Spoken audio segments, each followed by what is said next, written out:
Hello, everyone, and welcome back to the Intercompass Podcast. Today, we're going to talk about the philosophy of money, and this topic is how it affects everybody. And Scott, man, I'm excited because this is episode number 24.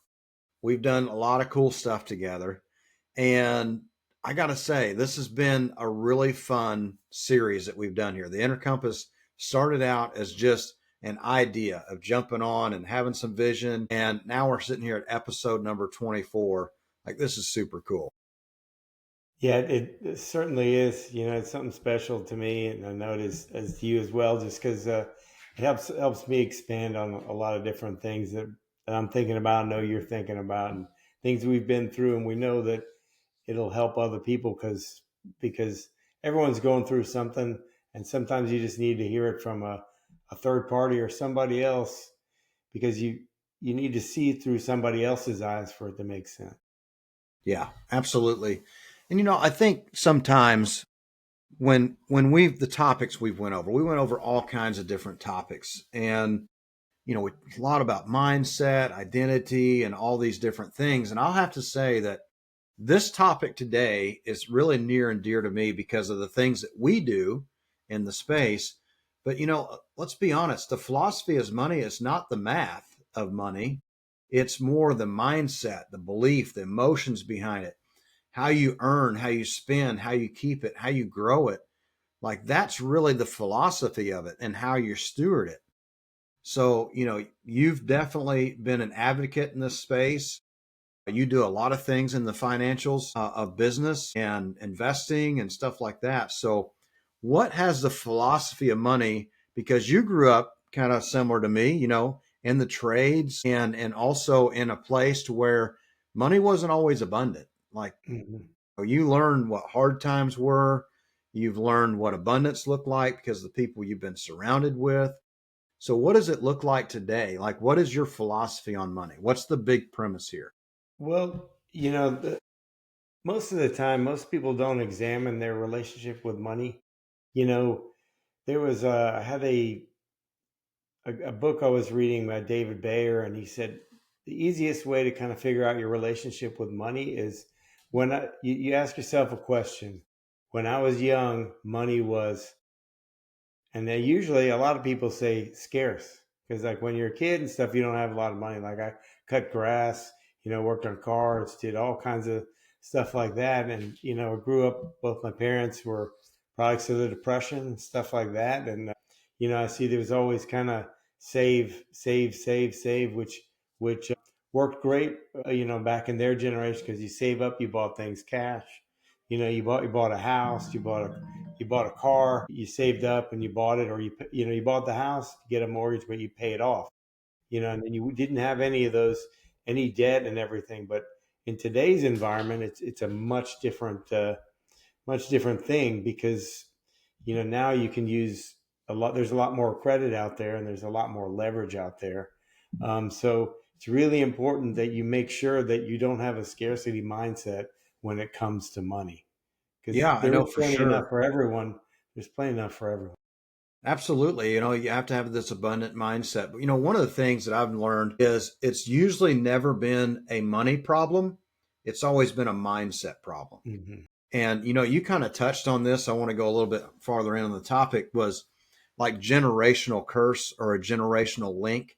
So like, if you were raised in a very poor environment, that does seem to follow you Hmm. into your future self. We've talked a lot about the future self and how you portray that and the things that we do today to kind of manifest our destination. But it really does come down to it's a mindset thing. And you really do have to think about the mindset of that because I believe that I'm going to speak my experience. Most people don't have money problems. They think they have a problem. That was me for sure. And I had to break through that. And when I broke through that, I had to like physically look at the things I was doing and say, okay, well, if people believe that it's all about spreadsheets and in reality, it's about the belief system, Hmm. dude, like, why is someone making $250,000 and can be broke? while Mhm. some people have $65,000 a year and they're wealthy. What's the difference? And I know I'm speaking from personal experience here.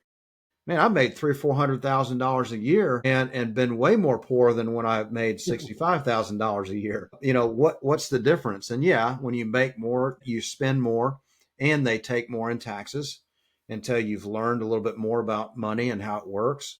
Yeah. But what about for you? Well, if your mindset is broken, your math doesn't really matter. And I've been through that where, you go through that lifestyle creep where you think you need more things, you have more money, but it ends up if you're not balanced at the end of the day and you haven't really thought it through that, hey, wait a minute, I'm just these more of these things aren't really doing anything for me. It's just more stuff, it's more worry. And then you have to keep chasing that, and you get stuck in that loop where you're just chasing more money to buy more stuff, chasing more money to buy more stuff, and you haven't really done that inner work and kind of look like, wait a minute, I don't really need any of that stuff. I'm making more money. What I need to do is do things that are fulfill me. Like instead of buying things that I'm trying to fill the hole with, rather than do something that fulfills me, do something that's purposeful.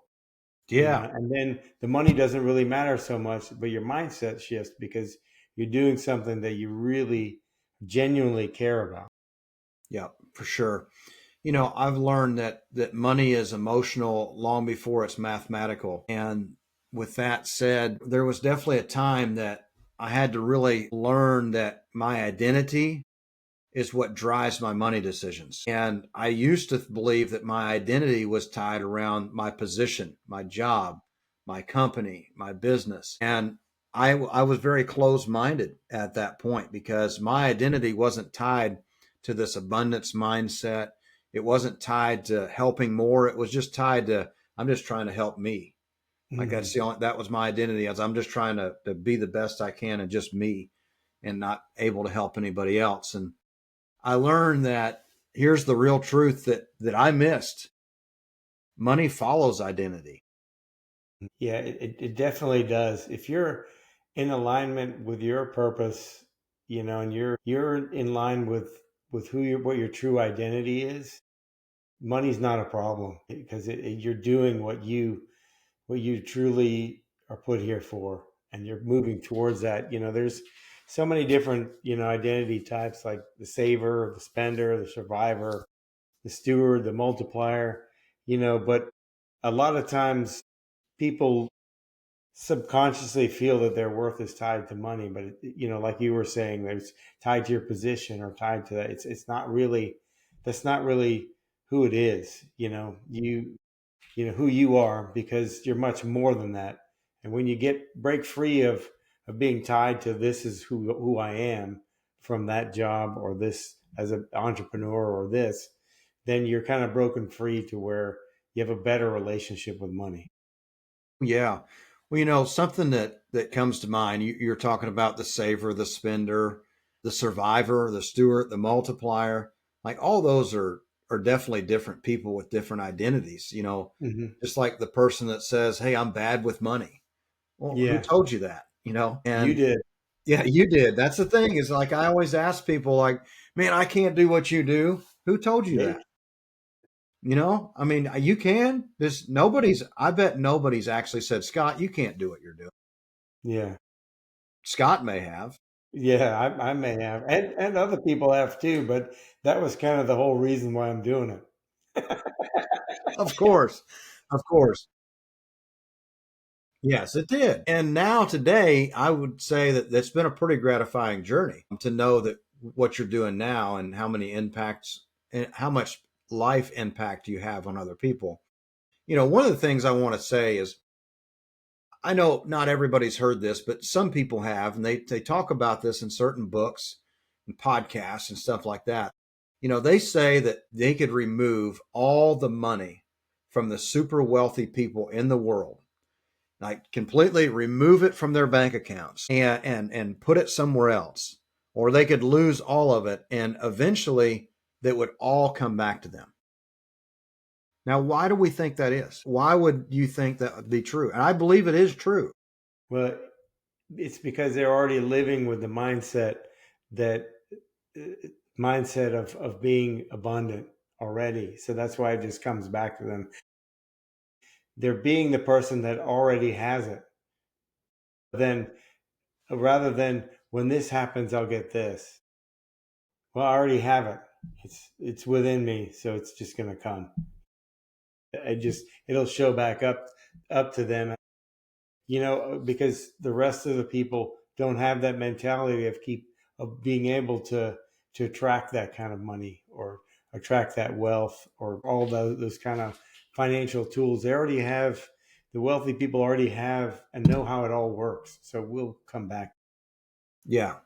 Yeah, I think that's true because I think it was Donald Trump. I heard him say once that, it's impossible for Donald Trump to be a millionaire because he thinks, acts, and his identity is he's a billionaire.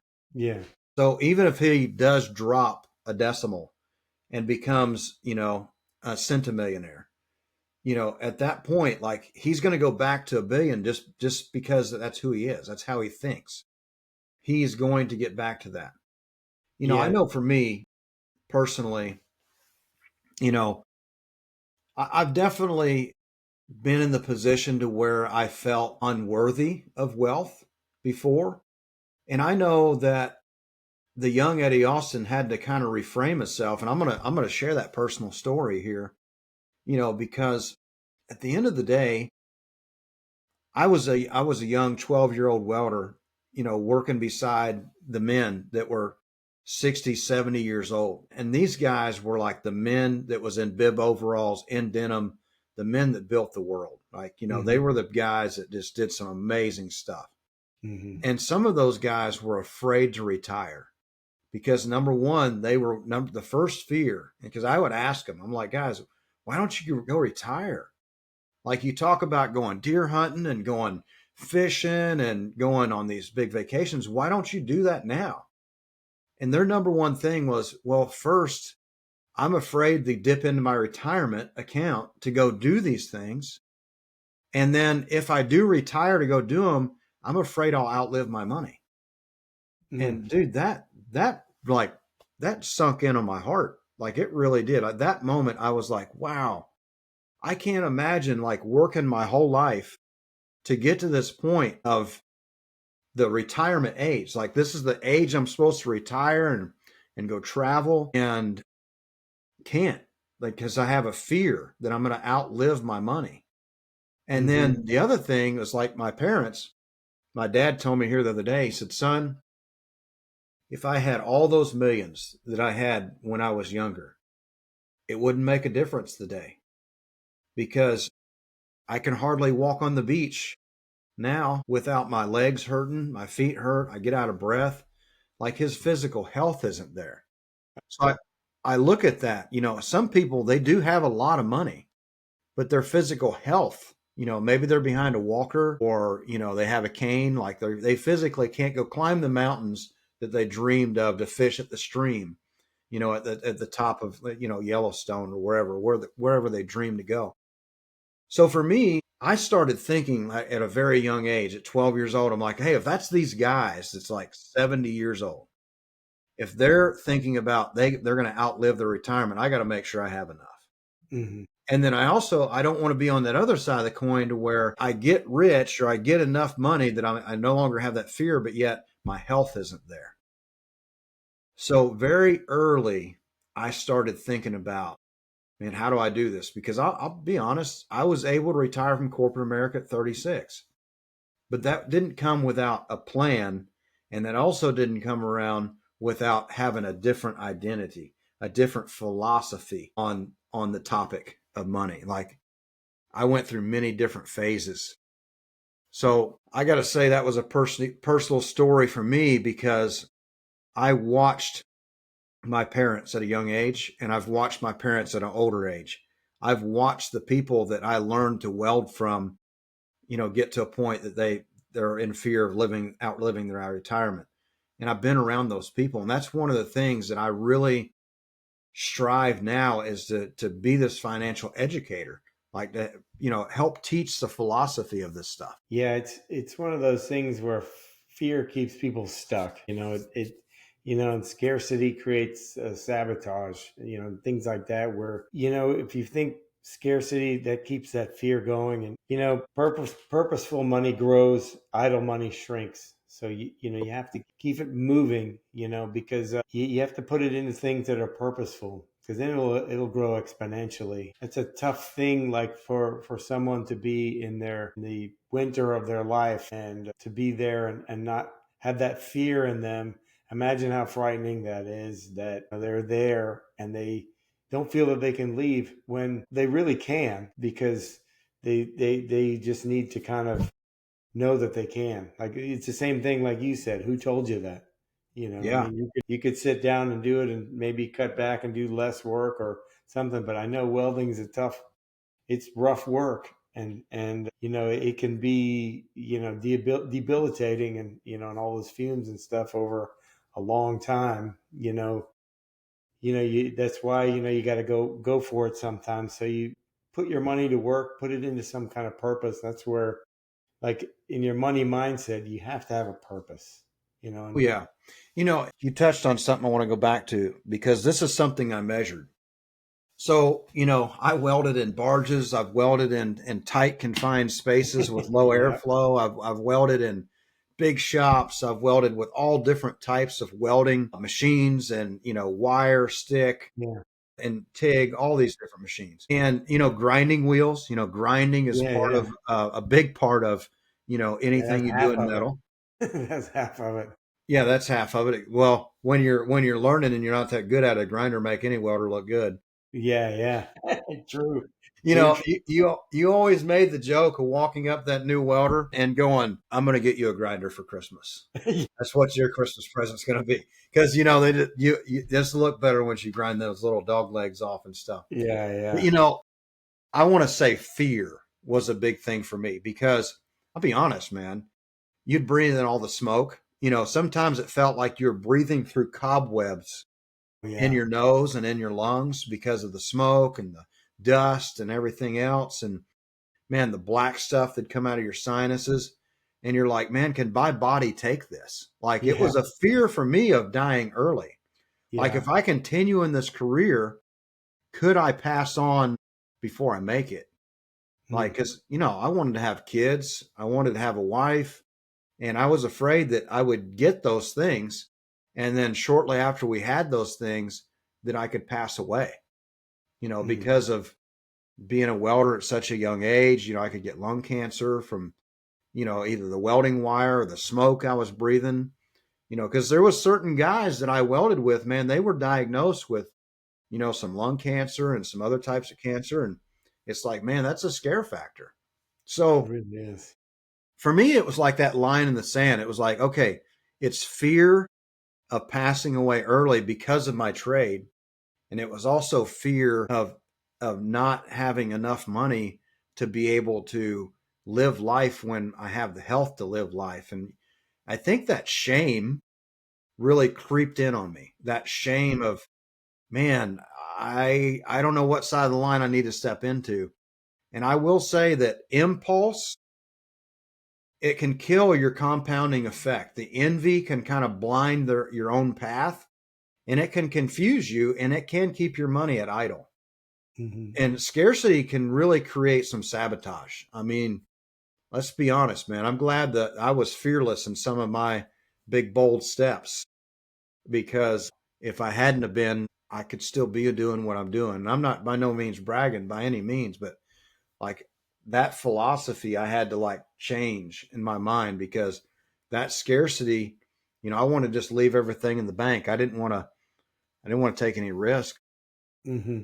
Yeah, that's when you got that cushion and stuff in there, you kind of start to block it out, and then you're almost living like you don't have any money, and then it kind of gets you more shameful if you're buying stuff, or if you give yourself something, or what have you. If you spend any of it, then it gets to be really, you know really, the weight gets to be pretty heavy, when, especially Man, when you're in fear. And it's one of those things that, that you really have to have, that going back to, you got to have a purpose, and and your mindset has to have a purpose. Like, hey, one of the best advice I ever had was from a good friend of mine, and he's a financial advisor. When I first started on the boats, he said, always have a time and a purpose with your money, whether it's retirement, that's 30-year money. You put it in, you pick a couple of funds, you let it sit, and you kind of check on it, monthly or annually, 6 months, quarterly. But if, the other money, hey, this is a 5-year investment money. I'm going to buy some real estate and save up and do this, or this is vacation money. I'm going to put away $500 a month to do that. But that's been really helpful to me, kind of help my mindset, because if you have a time and a purpose, then it's two simple things you can do. Like, okay, this money's sitting here. What's the time and the purpose for this? Is this this is my emergency fund. Okay, that's going to stay there. So I always have 6 months, so that no matter what happens, I still got 6 months to Of course. figure it out. Of course. And I think that, you could probably use this saying right here, and this kind of ties into your philosophy that you're talking about. Purposeful money grows, idle money shrinks. Yeah. And what do I mean by that? I mean, let's be honest. Let's put it in simple, real terms right now. As we know, we've seen government shutdowns. We've seen, certain types of money stop flowing. And let's be honest, man, real hard felt here. I remember when my kids were much younger, when I would take $100 bill to the grocery store and the kids were throwing things in the cart, like the cart was much bigger. Yeah. Yeah. Like I'm not talking to the physical size of the cart, but Yeah. the things in the cart was up to the top of the cart, and $100 bill would cover it. Yeah. But now, my daughter's 18 now, dude, $100 bill, you can see all the wires in the bottom of the cart. Like there's maybe 6 items in there. That covers that little shelf on Yeah. You put everything, they could shrink the cart down to the shelf. Got a couple dozen eggs, Yeah. some rice, and some couple meat. Yeah, $100. Yeah. I mean, that's the truth. Like that's like inflation in real terms. Like Yes. at the grocery store, go to Walmart, remember what $100 bill bought you back then, and remember what it buys you today. Like it's a big difference. So if you have to think about that, like in what you were just talking about, like this money is set for this purpose. Mm-hmm. And that money, the purposeful money, it grows. But the idle money shrinks, and that's how it shrinks, because it won't spend the same. Yeah, And you got to think about your money as like little green soldiers. Like you can only work so hard. You can only make so much. You can only save so much. So the money you've made, you got to make that stuff go to work, man. Your money needs a job title. It can't be unemployed. Yeah, the money can't be unemployed. It's got to be working somewhere, because if it's not moving, it's not doing anything. And the same thing with us. If you don't use it, you lose it. It's the same kind. I was just thinking about that the other day. I was thinking about a past life, and I was thinking about a lot of education around some of the things that I had done. And some things I've done so much in my life that it just comes to me, like that experience, like riding a bike, it never leaves me. But there's other things I've done in my life that I didn't do it very long, and I was thinking about, man, how did I used to do that? Like I was sitting there thinking, how did I used to do that? I had forgot like the actual like inner workings of how something worked, because I didn't do it long enough. So, this has to be a daily practice. Everything we've talked about, this has to be like mindset, habit, philosophy. Like these are daily practicing items to keep your skills evolving. I think that there's also, a God factor to this. It's faith and finance, right? Like you've got to think about these things as, God wanted you to be very abundant, to be able to give to other people. So you got to have faith and you have to have finance. And I think they really go together. Yeah, I think you have to be a steward of your money, because you have to be a steward. God wants you to be a steward of your money, to be a steward of your family, to kind of help, because that's your job. So especially, as parents, we have to be good stewards of our capital, put them to work, and to where it can take care of other people. It's not for things, it's for us to take care of other people and be That's it.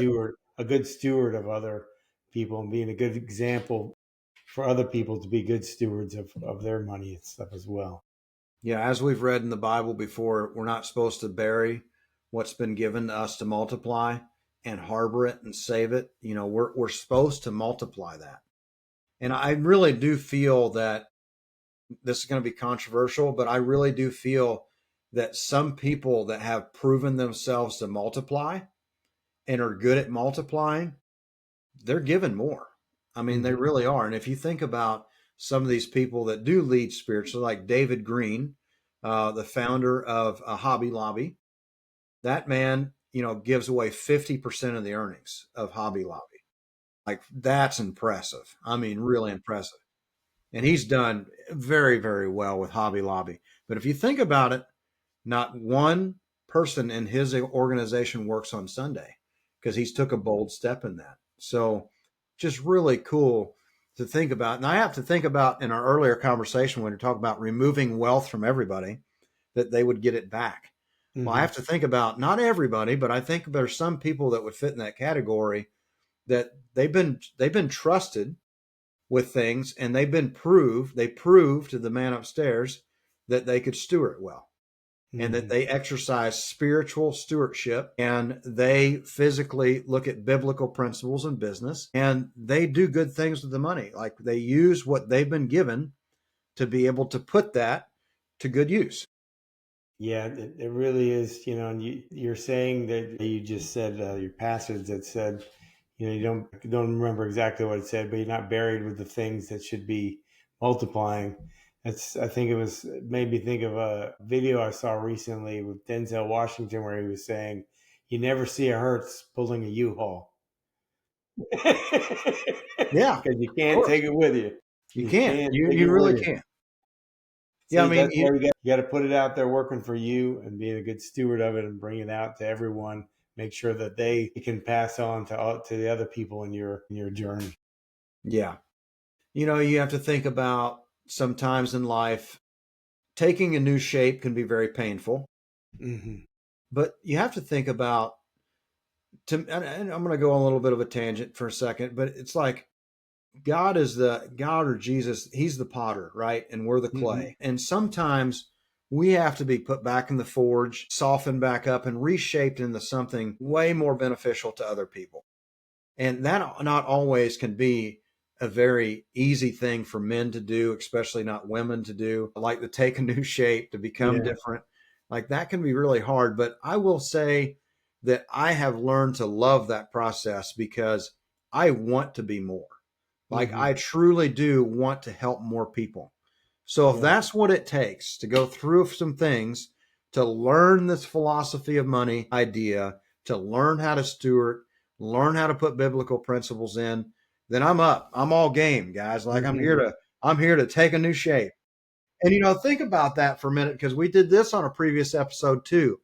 When you stretch your arms out and you just feel better, like, that feels good. Yeah. So let's talk about taking shape real quick. I heard this in a conference one time. Somebody on stage had said, "Hey, I want you to physically close your eyes, and I want you to imagine receiving like a large sum of money, like 10 million, $100 million. I want you to physically take shape of what it would look like if you did receive that much money." And people would close their eyes and like, what I want you to do is physically make a shape of what it would look like if you were to receive that money. It was surprising how many people, when I opened their eyes and looked, they were like afraid it was going to hit them or something. Me, I'm over there going, let's go. I'm going to give a lot of that away. I'm going to give a lot of that away to a lot of people. I'm ready to receive.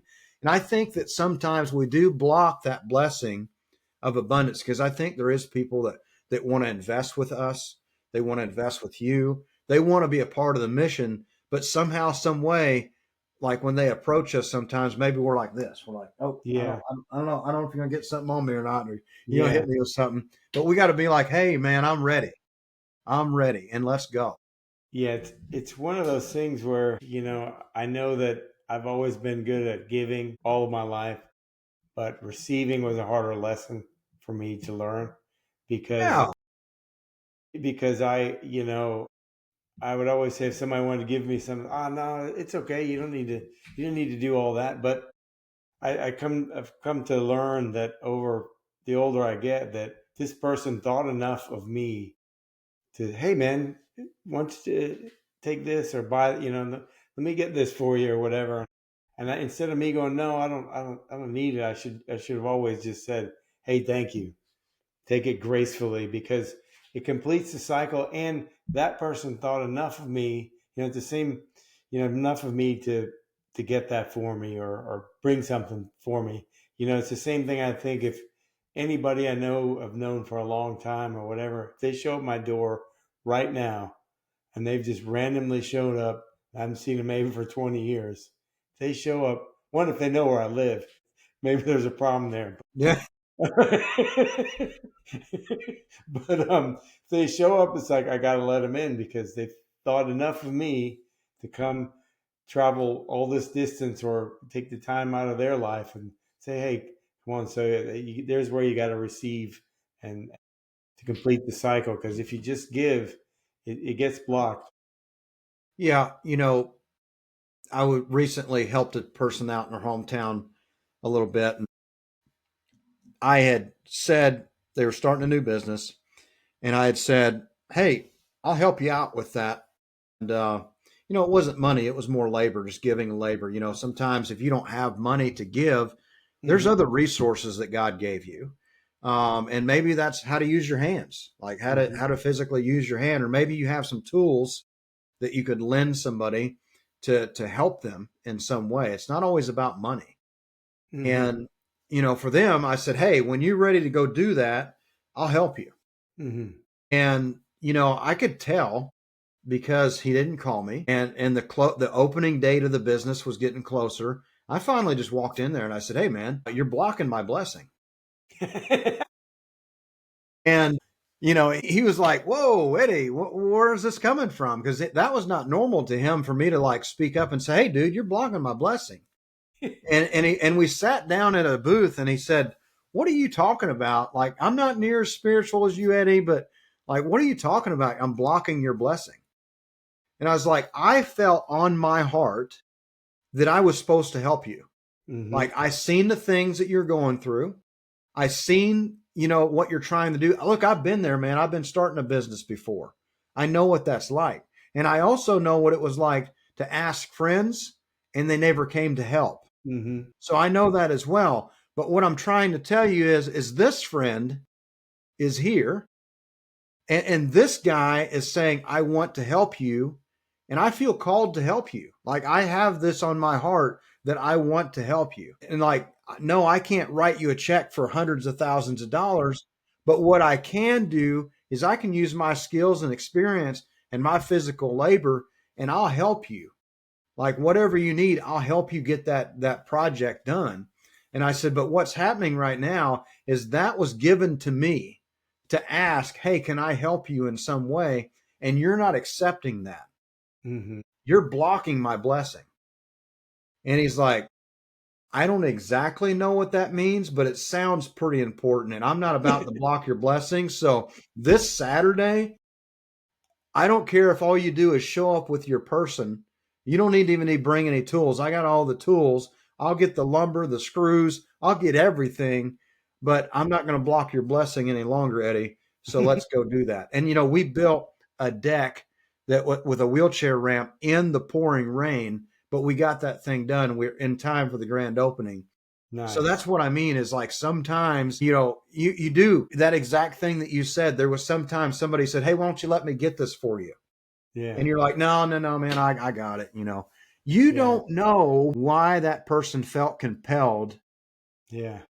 Or maybe, they feel like, man, I owe Scott the world. Like Yeah. Scott got me that job. Scott opened the door for me 100 times. I've never done it for him.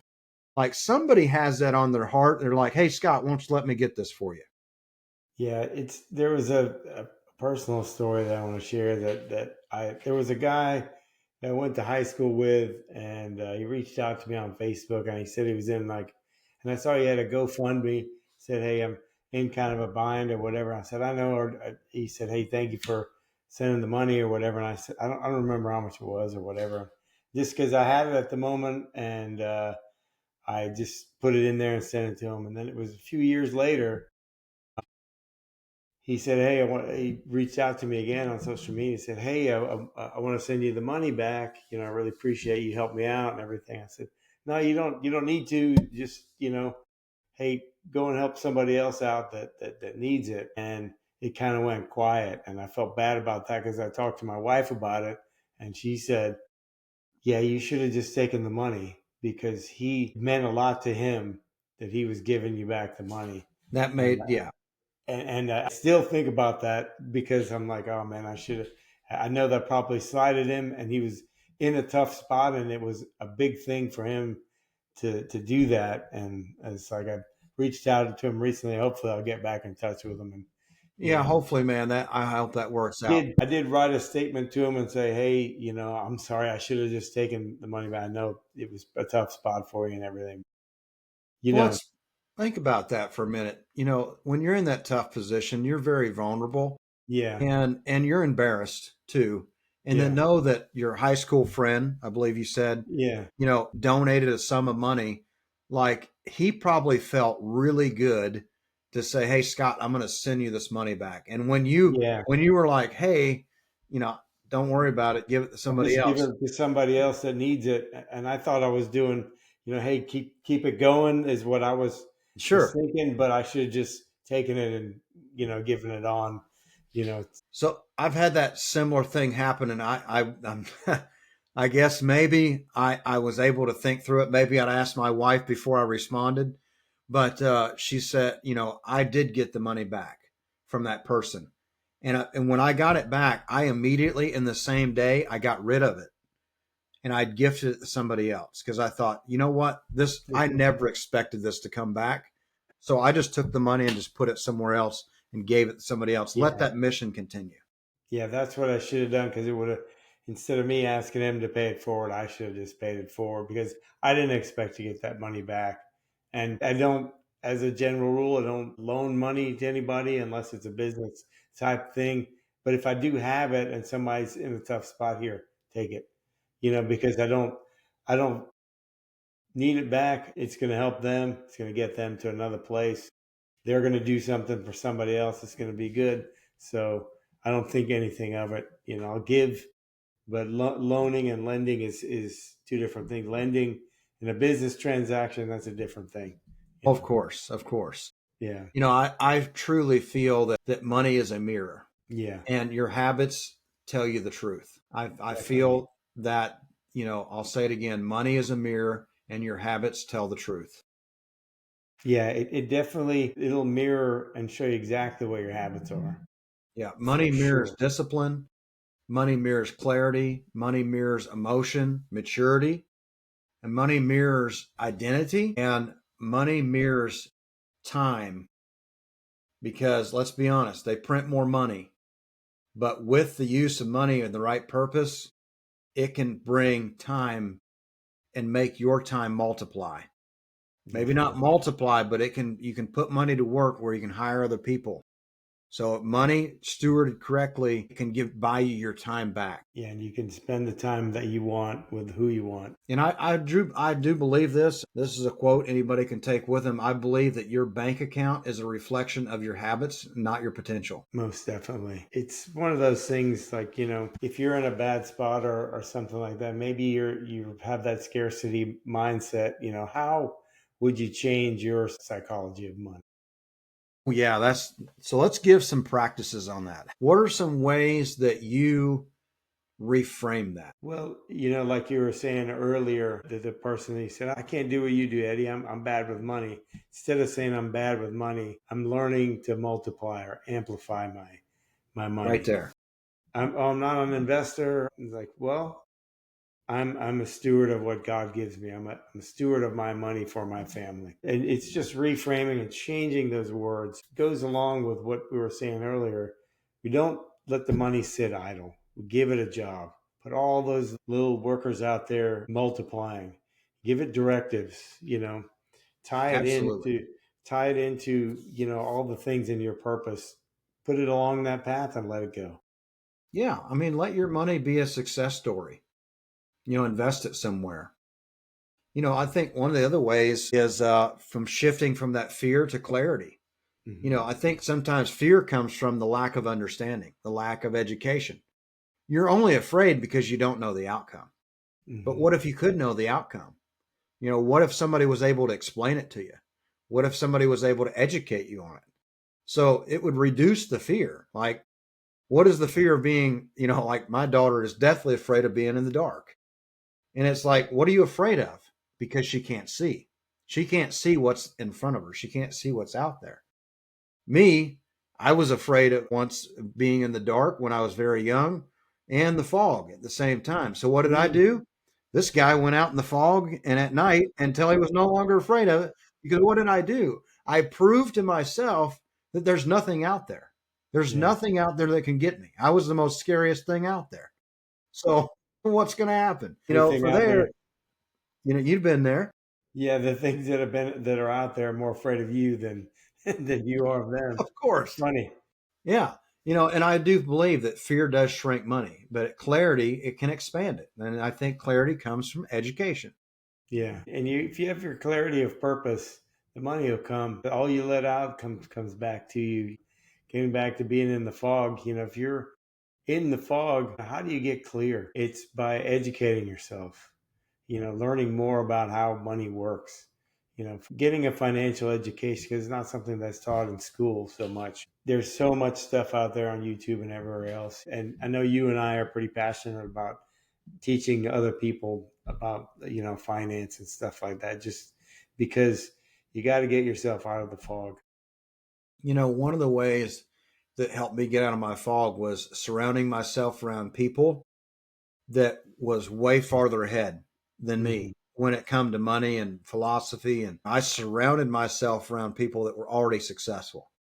It's because success leaves clues. And I was like, man, what does these people do that they're not afraid of that? They're not afraid to invest in a business. They're not afraid to invest in an apartment building. What do they learn? So I would just listen to the conversations. I would soak up everything they did. So I joined kind of these inner circles or these people that were just game changers in the world to figure out, hey man, how do they think? One thing I would, we talked about journaling, and so I would, for the listeners, I'd give you guys a practice for maybe the month of December. Well, actually, let's say, and if you're hearing this from here forward, think about there's a lot of anxiety around Christmas and Thanksgiving and stuff like that. You've got a big meal that you're supplying to other people, and that costs money. And then you also have presents and everything else. So Christmas can be really high anxiety around money. But take these lessons that we've talked about and journal them. So, what Scott said in the beginning, Scott, I'm going to have you recite that. Like, journal this: I'm bad with money. And Scott, what would you put beyond that? Because you do journaling as well. Yeah, I would put, a lot of times I wouldn't put one reason, say I'm bad with money. No, I'm a good steward of money for my family, or something like that, or something else, that like another example of how that's not true. Right. You have So, one column of all the things that you're talking down about yourself, and then the next column, all the things that prove that that's not true, all the things that you've done in your yes, 100%. I always do mine where I write the first thing: I'm bad with money. life. Hmm. Well, then below that, I might actually put, I've fed my family. I've done these things. And I would Yeah. keep writing. And all those positive things below that kind of discredits the one above. Yeah, it washes it away. It makes yourself realize that that's just not true, And then any other, another column you can have is just actions you can take to continue that process. Yeah, 100%. I think we're towards the end of our time here. And I would say to anyone listening, you don't need to change, or you don't need more money. You need to change your life, and you need a new relationship with it. So maybe it's not, you don't need to make more money. You just need to change your current relationship with the money you have, and maybe learn how once your philosophy shifts, the opportunities shift. When you step in identity, stewardship, and resources, you start moving towards you, and it starts moving towards you instead of away. So think about that. So once the philosophy shifts, your opportunities shift. And when you step into identity, stewardship, and purpose, resources start moving towards you instead of away from you. You become someone God can trust with more. Yeah, most definitely. Your money mindset matters, and how you feel about money and your emotions that you have towards money are very important, because your emotions cause your shift. It's the thing about your future you is that it's tied to an emotion, and the emotion you remember, you will be that person in that moment if you can see yourself in those emotions. If you can Absolutely. picture that, it can happen, because then it becomes real, because it becomes a part of your physical and mental being. Absolutely, man. Absolutely. So, Scott, man, where can everybody find you? It's pretty easy. Invest with Scott Kidd. You can find both podcasts, the Intercompass Podcast and the Yacht Captain Investor Podcast. All my social media. Feel free to reach out if you want to find out more about myself and Eddie Austin, and if you have any questions or you need help with something, please feel free to reach out. Love to help. Absolutely. So to find me, go to Eddie Austin BEX on all platforms. You can go to eddieaustinbex.com. There's even a place where you can book a 15-minute call, and I'd love to hear that you heard this somewhere and you book that call. And let's move into in closing here. Let's do a lightning round, Scott, around the Okay. philosophy of money. So I'm going to fire some questions at you. Okay. Number one book that changed your mind about money. Number one book that changed my mind about money. Money. The title escaping me now is something Babylon. Richest Man in Babylon. Yes. That's a good Richard book. Man of Babylon. Yeah, because it has a lot of religious passages that are compressed into this book that are all about money, and it's just through time, and it's all these are proven methods. Number one quote that makes you think different every day. Comparison is the thief of joy. Oh, wow. Say that one more time. Comparison is the thief of joy. Man, that is so true. I Theodore mean, so Roosevelt. I love that. I'm going to have to put that on my wall after this. Yeah. Last thing, what are you using today as a daily habit that reminds you to be abundant? Be abundant. What am I using? Reminds me. I would say that's my breath work, as I get clear on what my purpose is every morning. Everything gets easier after that. That's true, man. That's true. Well, I love it, man. We'll see you on the next one. It's such time well spent here. I can't Most believe it. We're definitely. here at episode number 24. We'll have to think about some kind of grand thing for 25. So we'll see Yeah, you on the next one. definitely.